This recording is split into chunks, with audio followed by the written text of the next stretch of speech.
people who watch this understand that this has come to an end.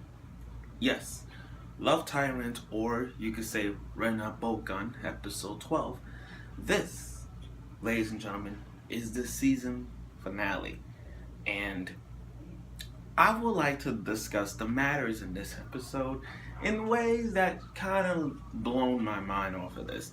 Like, also, oh, and by the way, any comments on this episode, I'll scribe back to you. Do some comments on your shows as well in the process, because I have been helping you make things better. But sorry about that. But episode 12 of Love Tyrant was the last match of the boss battle. You know, it's like 12th episode boss battle. Let's do it. But in this, wasn't that much, and it's all about Shinji trying to be honest with love. I mean, let's face it. Last week he was a complete dick. You know, saying, "Guri, you're useless. You've been a thorn in my bush since day one, ever since you arrived." And Guri's new look looks so badass. I mean, it looks like her mother.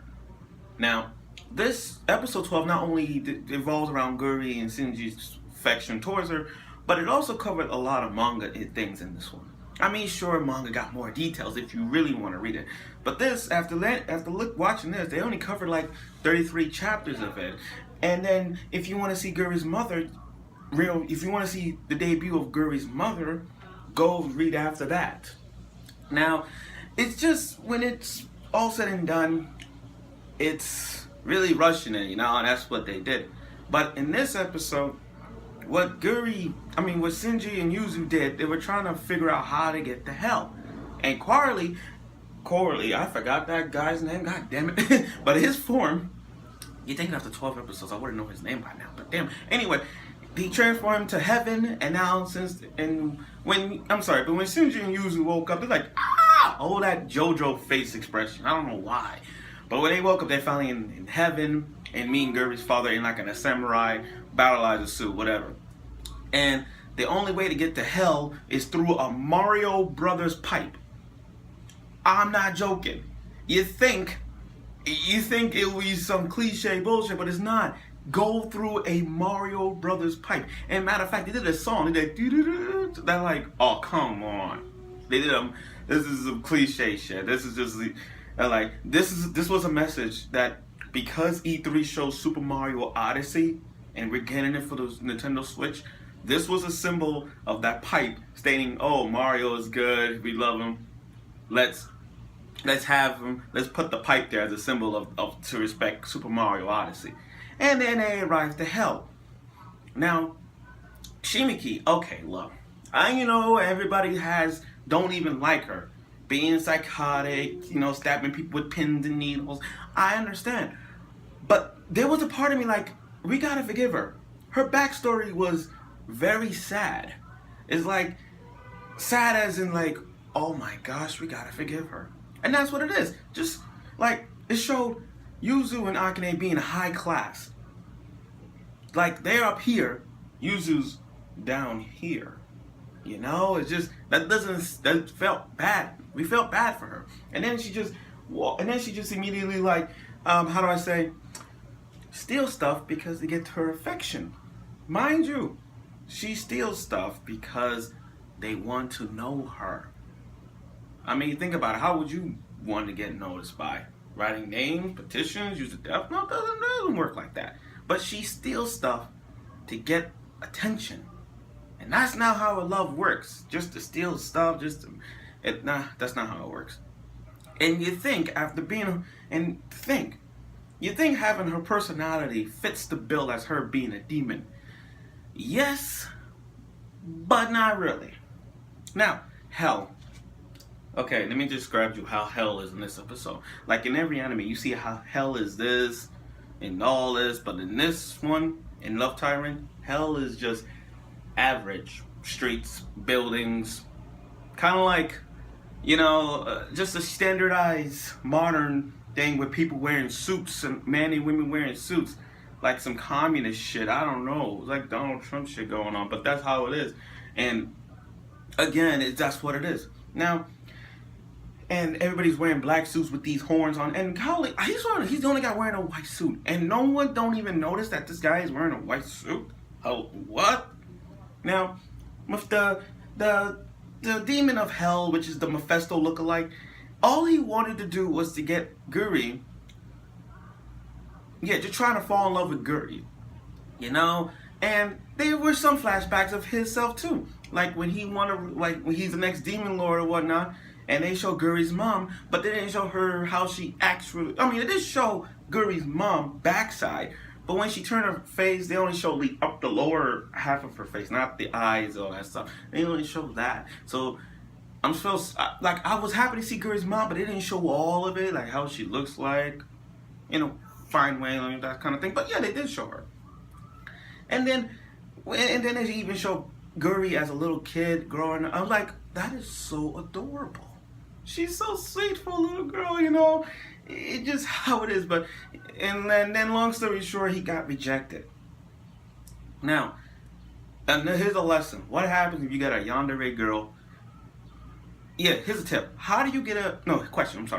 How do you get rid of a yandere? You just say something shocking to her and they die. Akane, she went to hell. Not just like stabbing herself, or get shot in the head. She literally just like went to hell by thinking something shocking that will upset her and die of shock easily. So what she had to do? Oh, think of Shinji with another woman and kids. You die of shock. And that's the tip right there, guys. If you want to kill a yandere person like from Future Diary, you do that.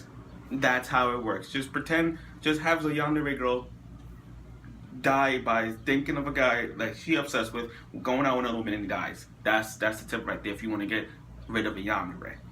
But now Akane's in hell and she destroyed both hell and heaven. She'd be a good bodyguard for this. Now they arrive at the tower, big old Trump tower looking demon like tower, and approach Guri. Now mind you, I give credit, Guri does look like her mom. But anyway, Akane tried her attempts. Just headbutt and then walk out. That didn't work. So try Shinji. Now here's the thing about this ending. Here's the thing about this last episode.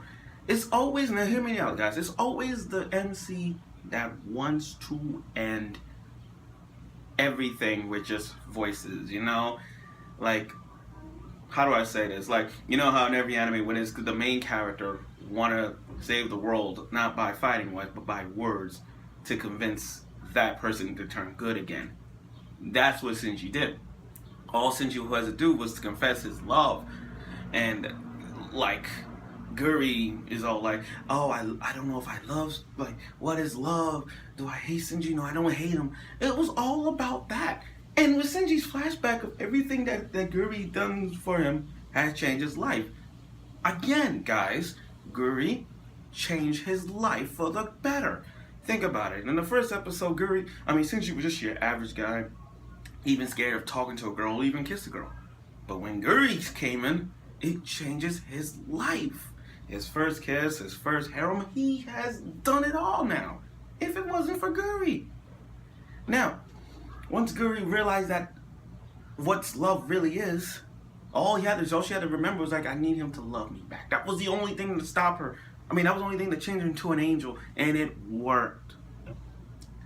And then the best scene was how romantic was to see Guri kissing Shinji. And that scene was so romantic. The shipping right there is going to be like this between Akane shipping and freaking Guri shipping. It's really hard. Now, Shimiki, I felt bad for her. But then again, you got to make her join the harem group. So I believe Guri did what best for you guys.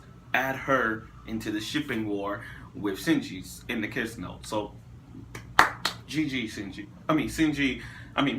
Good game, Guri. GG.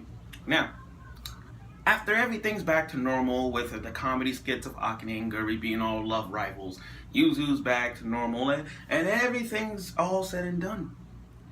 Now, this I gotta say was really great to watch. You know, all these episodes of Love Tyrant was so much about comedy. It was a little bit of fan service, but the reality is all 12 episodes talked about the importance of love. What love is, what love you don't do, what love you can't do. That's pretty much what Love Tyrant was, even if it has comedy in it. But overall, it was about love. And episode 12 kind of described all of that too. The only problem I have with this episode is that I wish they put more in depth with this episode. In the manga, they actually put more and more in depth with this, but they did not. And a little bit of showing Guri's mom, which everybody wanted to see, but out of the question. But again, episode 12 was really great. It ended in a fashionable way at the end where everything's back to normal with him and the girls and his girls going to school. You know, it was really great. Now, I'm really am happy to do these reviews of Love Tyrant. If you guys want to continue it, you can read from the manga to get more details on it. And if you want to see Guri's mom, continue afterwards after this scene. Or if you want to see in the dub, go right ahead. But that's it for now. So, oh, and by the way, summer's coming, and I mean we're already in the summer, but the thing is, I probably won't do videos in the summer. I don't know, because I'm working, so it's gonna be hard. I'll probably do more videos in the fall, but that's it. But episode 12 was great, and I really enjoyed it, and I'm sure you guys will too. So continue. So that's it for now. And remember, make sure you have a kiss note in hand to make sure every shipping goes intact. Thank you.